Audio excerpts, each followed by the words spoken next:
So as we're walking out of the Mothman Festival, things are dying down a little bit, and I was thinking, man, I want to get one more interview. We're walking through this this tent that has some speakers in it from the Mothman Festival.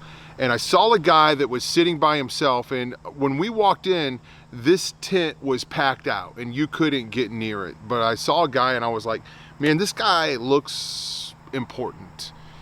He looks like an official somebody, and I thought maybe I can get an interview with this guy. I didn't know who he was. But if you watch this interview that I do, I say things like, man, here's a guy I want to get an interview with. What I meant was I wanted to get an interview with this guy because I wanted another interview. And I feel, looking back on it now, I'm just kind of like, man, I went in there and I was, it seemed like I knew the guy or I knew who he was, but I was really intrigued by the book on his table about the Boggy Creek Bigfoot, okay? So I saw that and I was like, I want to talk to this guy. And I didn't know he was Lyle Blackburn. I didn't know who Lyle Blackburn was, okay? And you can kind of figure that out when you watch this interview. I'm asking, hey, what brings you out here? And he's like, well, I've been coming out here for years, and probably anybody that knows anything about the Mothman Festival is familiar with Lyle Blackburn or the Boggy Creek. He wrote the book, The Beast of Boggy Creek, okay? So anyway, I didn't know who he was, and I don't mean any disrespect to the guy. He was so cool to give me an interview and talk, and I wanted to be respectful of his time. So I just did a really quick interview with him. So I want you to take a look at that interview. Then at the end of after the interview, I'm just gonna do a little excerpt of one of his talks so you can kind of see him in action, talking about what he does and see him in his element. So anyway, this is my interview with Lyle Blackburn, author of The Beast of Boggy Creek, a guy that I just met there at the Mothman Festival when we were walking out. So here you go. Recording. And we'll just roll with it. Hey guys, what's going on? Tom Dunn, still out here at the Mothman Festival, Point Pleasant, West Virginia. We're headed home, but as I'm walking out, I come by this booth here and I see Lyle Blackburn, and I said, this is the guy I want to talk to. What brings you here to the Mothman Festival this year, 2022? Well, I think this is my fourth time to speak here. I've been a featured speaker, and I research this sort of stuff and have done worked on the documentary Mothman of Point Pleasant and Mothman Legacy. So Mothman is something I'm totally interested in, and I'm love to come to the festival. Okay, very good, very good. There's a lot of things going on here. We saw the big lizard man from Wisconsin, and Mothman and demons and all that stuff. But I saw the Boggy Creek logo here, and I want to ask you about that because I saw that movie when I was a kid. That frightened me, right? What's your connection to the Boggy Creek story?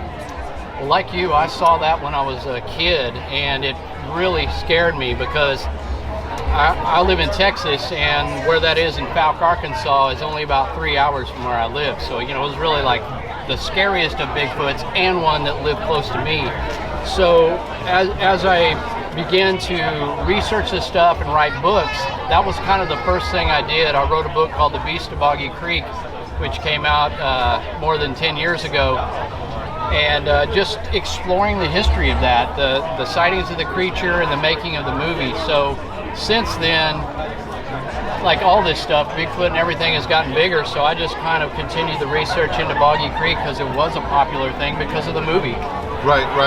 Now, there's tons of testimonies of people seeing, what we call cryptids and, Bigfoots and things like that. What do you think it is? Is it a guy in a suit? Is it military? Is it fourth dimensional? I mean, what's your take on it? I think each cryptid kind of has a different merit as what it could be or what it could not be. And of course, some of the basics were that things like Bigfoot, just some ape that's avoided proof and detection all this time. But you start getting to things like Mothman, they're more than just that. It's not simply just a cryptid. It defies a lot of things that we know in this world. So I don't have any really one answer other than, there are a lot of theories, and some that have merit, some that we're just speculating and conjecture, and that's part of the fun of it. It's a mystery that we can't ever quite solve. Okay, so last question. What advice would you give to somebody if they ran into a Bigfoot or a Mothman? Well, it's hard to say. I mean, there are reports of these creatures being aggressive, so you would probably err on the safe side and say observe and then retreat the area. But I don't know, if you're trying to get that perfect picture, you may have to risk your life, man. I don't know. Okay. Hey, thank you so much. Yeah, you bet. Yeah. The subject of my presentation is on the Beast of Boggy Creek, as I call it, which is, of course, the influence for the movie The Legend of Boggy Creek. So I guess I'll start out by asking how many of you have actually seen the movie The Legend of Boggy Creek? Raise their hand. Yeah, we got one guy said he saw it on his first date, and that caused the girl to jump in his lap. I said, well, the movie was apparently working for you, man.